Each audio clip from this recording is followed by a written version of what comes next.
Modifier errors create some of the most fun and cartoonish sentences imaginable. Now, I've been teaching for about 8 years at this point. I know, I'm too young and pretty to have been teaching that long. Thank you.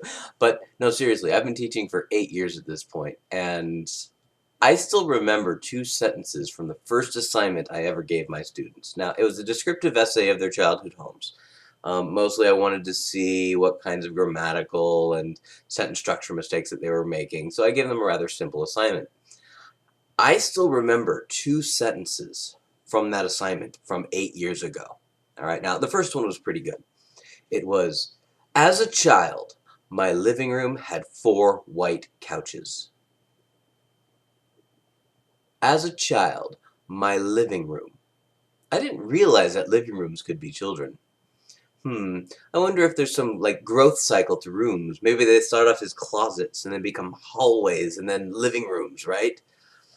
Is anybody going to study room biology? I hear it's a burgeoning field. The second one was actually my favorite. Leaving the bathroom, the living room and kitchen follow.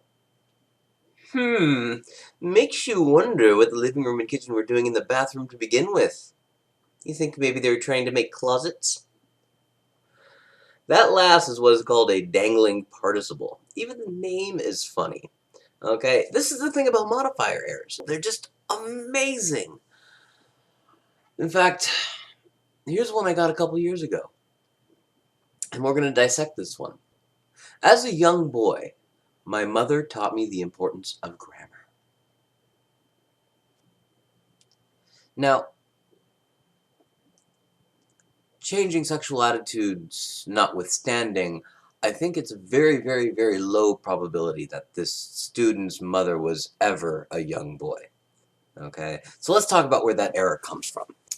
Right now, it is a modifier error. That phrase, as a young boy, okay, that phrase, as a young boy, is modifying my mother. There's a your mom joke in there somewhere. Here's the thing about modifiers in English. They are proximity-based. Whenever you have a modifier, it needs to be right next to the thing that you're modifying. But here's the reason why that phrase is there.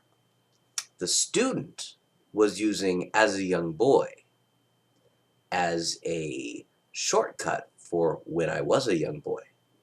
As a rather than when I was a. As a when I was a. As a when I was a. As a when I was a. Right? Which is shorter. As a or when I was a. Exactly. Okay?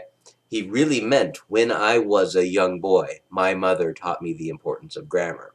But, you know, we tend to take shortcuts a lot in English. All right? And this leads to some really, really just strange sentences. In fact, one of my favorites comes from Oingo Boingo. Here, let me play you a little song snippet.